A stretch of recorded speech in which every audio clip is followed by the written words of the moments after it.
নগ্নভাবে দলীয়করণ করা হচ্ছে। ইতিমধ্যে বাংলাদেশ ব্যাংকে যেভাবে দখল করা হয়েছে, যেভাবে বিসিবিকে যেভাবে এখন আর বাংলাদেশ ক্রিকেট বোর্ড এটা নাই, এটা হয়ে গেছে হচ্ছে বাপের দোয়া ক্রিকেট বোর্ডে পরিণত হয়েছে।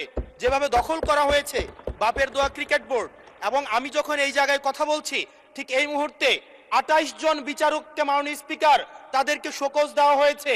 তাদের ব্যক্তিগত তাদের চ্যাট গ্রুপে তারা হচ্ছে তাদের মতামত প্রকাশ করার কারণে বিচারকদের হচ্ছে মাননীয় স্পিকার শোকজ দেওয়া হয়েছে।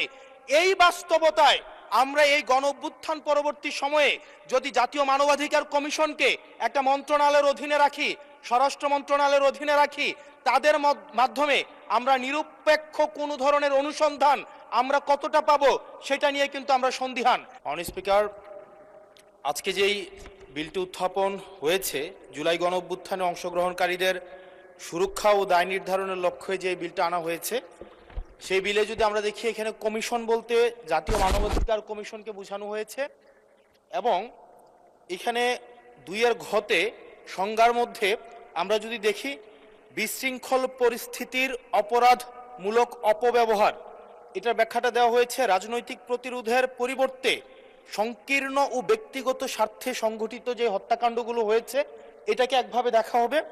আর আরেকটা হচ্ছে গণতান্ত্রিক ব্যবস্থা পুনরুদ্ধারের উদ্দেশ্য যেই কার্যাবলীগুলো সংগঠিত হয়েছে সেটাকে একভাবে দেখা হবে।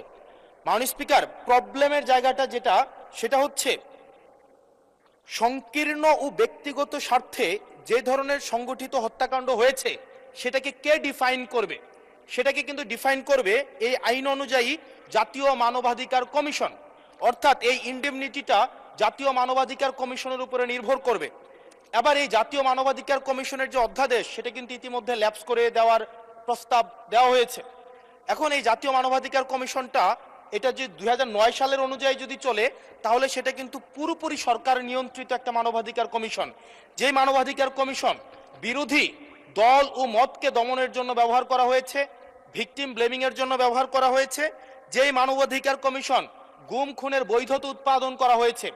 মাননীয় স্পিকার, এই মানবাধিকার কমিশনকে যদি আমরা মন্ত্রণালয়ের অধীনে রাখি এবং ওই মানবাধিকার কমিশনের মধ্য দিয়েই যদি আমরা জুলাই গণ অভ্যুত্থানের এই কার্যক্রমগুলোকে বিচারের এবং নিরীক্ষণের দায়িত্ব দেওয়া হয়, সেক্ষেত্রে এই নিরীক্ষণ কিন্তু প্রশ্নবিদ্ধ হবে।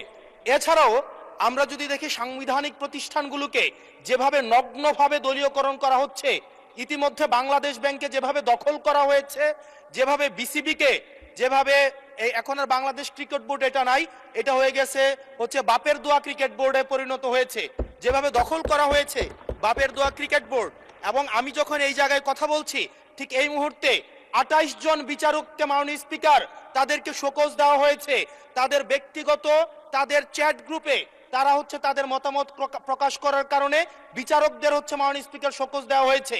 এই বাস্তবতায় আমরা এই গণ অভ্যুত্থান পরবর্তী সময়ে যদি জাতীয় মানবাধিকার কমিশনকে একটা মন্ত্রণালয়ের অধীনে রাখি, স্বরাষ্ট্র মন্ত্রণালয়ের অধীনে রাখি, তাদের মাধ্যমে আমরা নিরপেক্ষ কোনো ধরনের অনুসন্ধান আমরা কতটা পাবো সেটা নিয়ে কিন্তু আমরা সন্দিহান। সেই জায়গা থেকে এই বিলটিকে যদি আমরা বাস্তবায়ন করতে চাই, এটাকে যদি আমরা ফাংশনাল করতে চাই, শুধুমাত্র অর্নামেন্টাল না, যদি আমরা ফাংশনাল করতে চাই তাহলে জাতীয় মানবাধিকার কমিশনকে অবশ্যই সেটাকে অটোনমাস করতে হবে। আমার সামনে যারা আছেন আমরা হয়তো আমাদের থেকে এখানে প্রত্যেকটা সদস্য নির্যাতন, নিপীড়ন এবং তাদের যে পলিটিক্যাল রিপ্রেশনের মাত্রা শত সহস্র গুণ বেশি।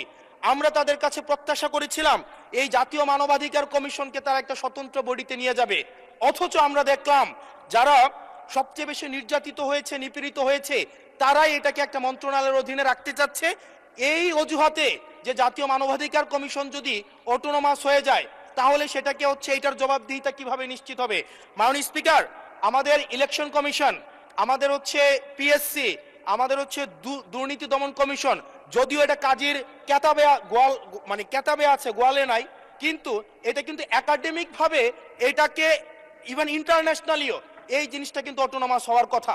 সেজন্য মাননীয় স্পিকার, যেভাবে বর্তমানে প্রতিষ্ঠানগুলো নগ্নভাবে দলীয়করণ করা হচ্ছে, সেজন্য জাতীয় মানবাধিকার কমিশন যে দলীয়করণ করা হবে না, আবার বাপের দোয়া একটা মানবাধিকার কমিশন বা বিরোধী দল দমন কমিশন করা হবে না, এটার প্রতি কিন্তু আমাদের আস্থা নাই। সেই জায়গাটা থেকে আমরা আপনার মাধ্যমে আমরা এই আমাদের মাননীয় স্বরাষ্ট্রমন্ত্রী সহ আমাদের HPM এর কাছে অনুরোধ থাকবে, এই বিলটা পাশ করার আগে যেন জাতীয় মানবাধিকার কমিশনের আমরা এটা যেন ইভেন উনার দলেরও একজন মাননীয় সংসদ এই বিষয়ে বক্তব্য দিয়েছেন এবং উনি পয়েন্ট বাই পয়েন্ট এই বিষয়গুলোকে ব্যাখ্যা করেছেন। যদি জাতীয় মানবাধিকার কমিশন দলীয়করণ করা হয়, দিন শেষে গুম খুন থেকে শুরু করে আমাদের এই জুলাই ইনডেমনিটি, এইটা দিন শেষে হচ্ছে যে পেপারেই থেকে যাবে, এটা দিন শেষে কোনো বাস্তবায়ন হবে না। সেই জন্য মাননীয় স্পিকার, এই বিলটা পাশ হওয়ার আগে আমাদের জাতীয় মানবাধিকার কমিশনের এই বিলটা হচ্ছে সুরাহা হওয়া, নিষ্পত্তি হওয়া জরুরি। না হয় বিসিবির মতো আমরা আবার বাপের দোয়া কমিশন দেখতে পাবো, আমরা হচ্ছে বাংলাদেশ ব্যাংকের মতো আবার দলীয়করণ দেখতে পাবো, আমরা বিশ্ববিদ্যালয়গুলোকে যেভাবে এক ধরনের দলীয়করণ করা হয়েছে আমরা সেটি দেখতে পাবো, আমরা বিচার বিভাগকে আবার যেভাবে এখন ভয়ের মধ্যে নিয়ে যাওয়া হচ্ছে। ধন্যবাদ মাননীয় সদস্য।